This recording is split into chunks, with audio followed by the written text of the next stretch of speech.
You have your inventory in SambaPOS4, but you're having challenges putting in products. When you get new product into the store, you're having a problem putting it into the system.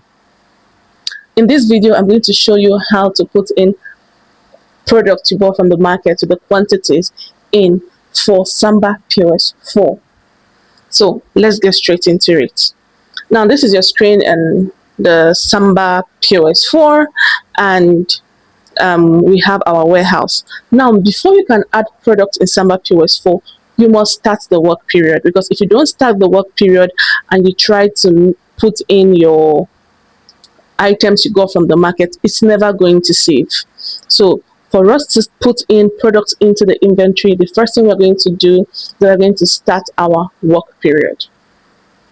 So when you start the work period, you click on manage, you click on inventory, you click on transactions.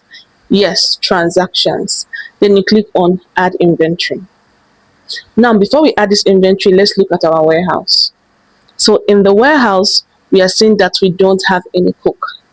So let's put in our warehouse. So I'm going to click on manage, inventory, transactions, then add transaction. Now the document name, if you have the purchase order number, you can put in the purchase order number. Then I always say put in the dates, so that you can always track which day did I buy this product, and the date is always at the top here. So I'm just going to follow it as it's written there.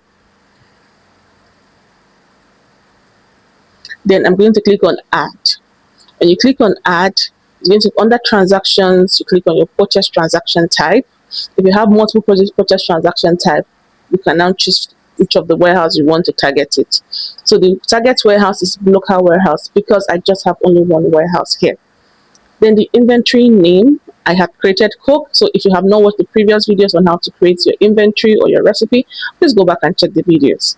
So I click on Coke. Then now the quantity, how many Coke did I buy? I could say I bought 19. Now the bottles.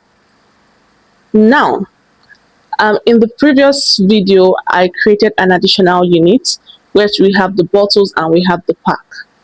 So this pack will multiply my product times 12 for each, and the bottles will leave the exact quantity. So I'm going to do the both of them. I'm going to do the pack and I'm going to do the bottles. So I'm going to start with the bottles. So in these bottles, I have, okay, let me leave it as 10. I brought in 10 bottles, and for how much did I buy one? The cost price of one.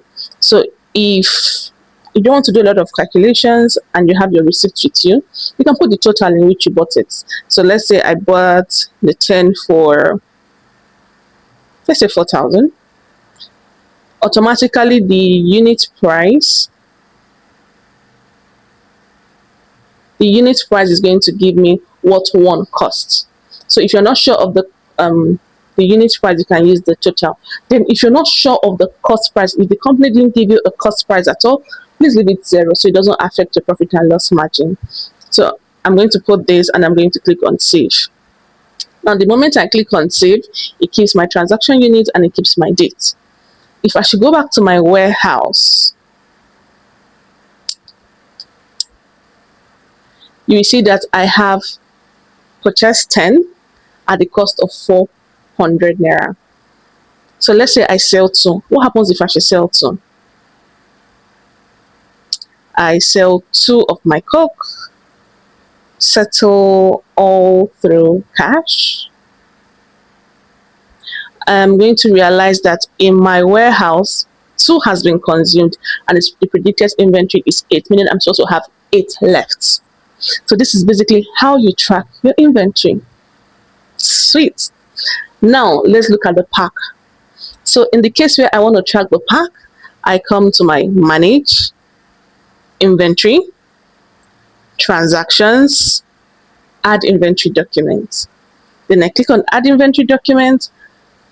I could add the product here, but since we are still inside the same day, if it's still in the same day, you can add as many products as possible. But the moment you end the work period, you cannot edit the purchase order anymore. So I'm just going to add to this one. I'm going to still say Coke. You see that when I clicked on add, it inherited the initial settings I have initially used. I click on Coke, and in this case, I'm going to use 2. And what do I want this 2 to be? Packs, meaning 12 pack is to 1. So I'm just going to use 2. So it's supposed to give me 24. Remember, we have 8 remaining in the inventory. So let's see how many it's going to give us. In this case, I'm going to say I don't know the cost price as to when the pack was bought. So I'm going to leave it at 0. Then I click on save. Now, if I should go to my manage, main menu, and warehouse, you see that I have 34, meaning 12 plus 12, 24, plus the initial 10, 34. And how many have I sold? 2, making my total inventory to be 32. If you have any question, let me know. Apart from that, toodles and see you soon.